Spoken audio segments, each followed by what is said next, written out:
Hi, listeners, and welcome to the latest Footnote episode of the Fancy Animation Podcast with me, Chris Holliday. And me, Alex Sargent. We are doing this is a big term, transmedia storytelling. Obviously has a connection to kind of world building, which we've done on a previous Footnote episode. But transmedia is a big one. It's slightly different to some of the other terms that we might do later on in relation to let's say kind of franchises or kind of cycles, and different to multimedia as well. So you very kindly offered to take the lead on this episode on transmedia. So Are you ready to disperse yourself across multiple media platforms? Why not? Why not? Let's give it a go. Right. I will start the timer, the symbolic timer, and yes. So, what is transmedia? How have you encountered it? Have you taught it? Is it something that you kind of taught your students? I've definitely taught it, and students often really respond to it. And there's some really great work being done in this arena. I would say that it's not a mode of analysis I've tended to use in my work, not because I sort of am opposed to it in any way, but it's just not something I've come across. In fact, the only time I've ever really dealt with it is to almost argue against it. And we might get to that later in the discussion. But essentially, what it is a kind of recognition amongst a scholarly community that the way the industry is organized, the way a culture of appreciation around the industry is organized. So I'm talking about sort of, the way people actually consume media these days. It's become increasingly difficult to talk about or meaningfully talk about the way different types of media affect different people or different audiences. We are from film and media studies here, and it used to be the case that we were quite sort of technologically isolated when we talked about television having a particular effect or film having a particular effect. But now we're in the world in which not only is there loads of different types of media, but they interact almost in a completely interwoven way. It seems to make more sense to talk about phenomena that are transmedia, and what we mean by that is not that they're beyond media, but that they are more than the sum of their parts. So to use an example, an easy one, the Marvel, although it's called the Marvel Cinematic Universe, actually the way one relates to and engages with and finds meaning out of the Marvel universe is not just through the films, the television shows, the apps, the social media encounters, the advertising through all kinds of digital platforms. It's all of those things combined that make the experience. So it's transmedia, and that it doesn't belong to any singular media, but it's through the kind of way different media interact that make these things kind of sing. Yeah. Well, I suppose let's pick up on this issue of interaction and people that have written on the question of medium specificity against, say, a new convergence culture that has been ushered in by this transmedia flow of information, talk about the sort of dispersal, this idea of different elements, let's say, elements to a fictional, not just world, but a fictional narrative, let's say, are dispersed, as Henry Jenkins would say, systematically across different kinds of platforms, as you said, different sorts of delivery channels. But the purpose is to create a unified experience. So when we say interaction, we also mean dispersal. But I'd be interested to hear your thoughts on what interaction, what do we mean by interaction? Yes, media interact, but what are we looking for? What are we doing with this relationship? Well, actually, I think just to pick up on what you said about unified, I think we need to be a bit careful about what we mean by unified, because so the big uber theorist of all of this is Henry Jenkins, and he's become extremely influential, particularly within studies of popular culture and fan studies. I'd say I'm not going so far as to say this is probably the dominant framework through which most fan studies is done these days, through this kind of transmedia form influenced by the way Jenkins speaks.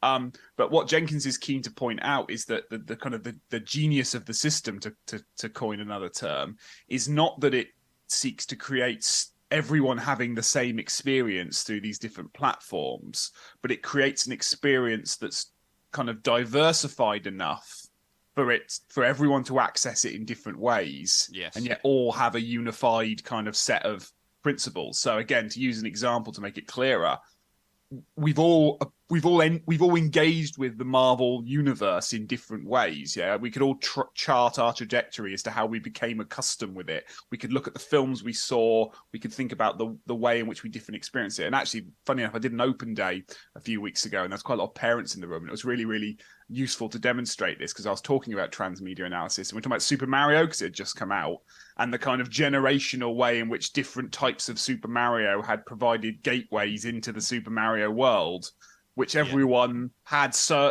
everyone sort of knew what it was, but everyone had a certain different personal relationship with it because of the ways they've kind of mapped their own transmedia journey through it. Even those who are kind of like, I'm not really interested in Super Mario, but I remember the game from the 70s with the donkey and the barrels. And funnily enough, the donkey appears in the trailer of the movie. So like, it's that sense that I think Jenkins uses the kind of black box analogy where he says, like, you know, we all became convinced at one point that when, you know, VCRs were invented and DVD players and Blu-rays, that there'd be one singular black box that replaced all these different things with the kind of universal remote control.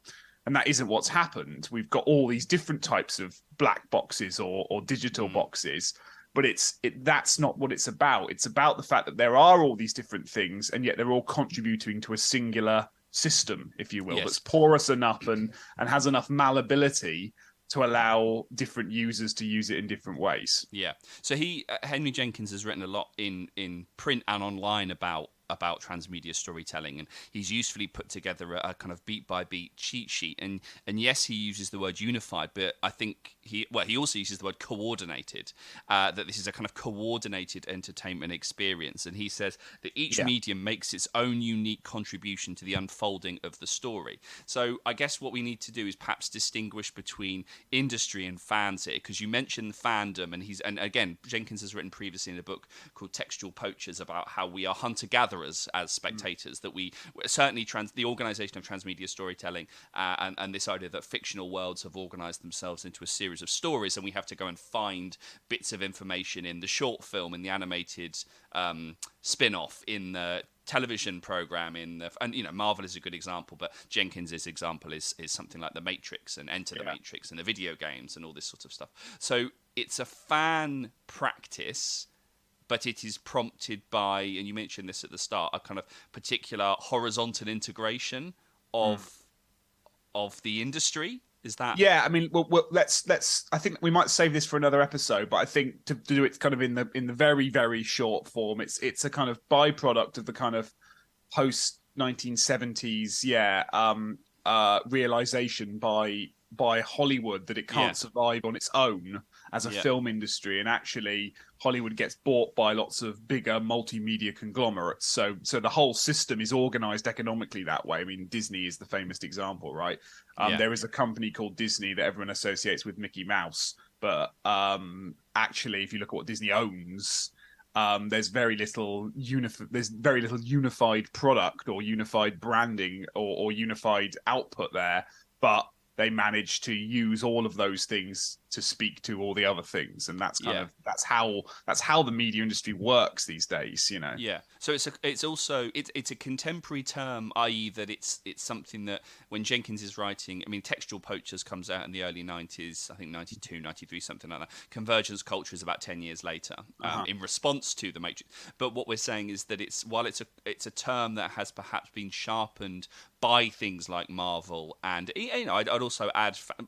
We will do franchises, but fantasy franchises and animated film franchises are part of this. Absolutely. Absolutely. Franchises are a small bit, let's say, of transmedia storytelling. But we're also saying that transmedia storytelling has its roots, or the notion of transmedia has its roots in sort of 1970s, new post-classical Hollywood into the 80s, media synergy, that kind of context as well.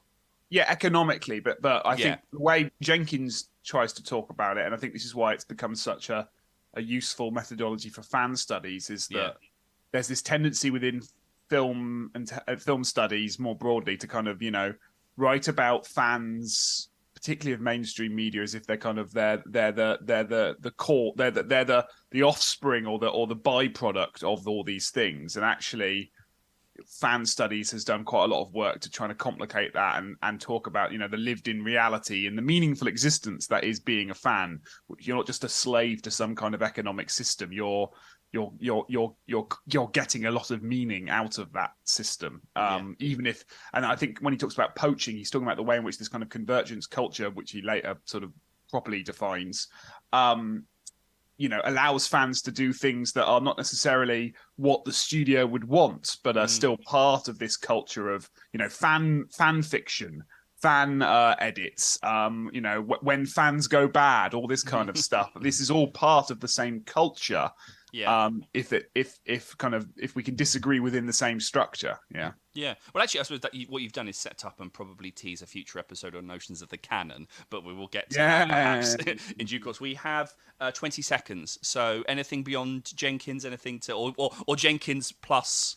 So we mentioned a lot of Jenkins theorists as well. There's always also Matthew Friedman, who does a lot of work on this, on transmedia storytelling. My colleague, Professor Lincoln Geraghty at Portsmouth, writes a lot on transmedia fan cultures. He's doing a lot of work on Pokemon Go at the moment and Pokemon in general, which is really, really interesting. And then the only final caveat, I said I'd tease it at the beginning, so I better just quickly address it.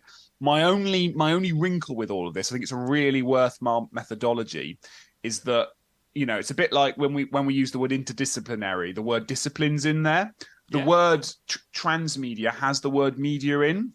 And sometimes, unless you're very careful, there is a tendency to not appreciate the way in which different media contribute to these things. So I've written a little bit about television and fantasy franchises. And this is where I pushed back on this a little bit, in the sense that because this methodology came in the early 90s, we sort of forgot to talk about these things as individual media before we got to the point where we could talk about how they come together. Yeah. So it's a slippery slope between making sure that you speak to the diverse way in which transmedia works, whilst also doing justice to the individual texts within that sphere. It's a really tricky balanced thing. Most scholarship gets it really perfectly well. In fact, there's so much good stuff out there that does exactly that. But it's a difficult thing to type out, particularly for a student out there trying to write this kind of analysis. Yeah. Well, what we'll do, a flagrant disregard for the 20 seconds I allocated. However, we can continue this on a video game or a television spin-off, or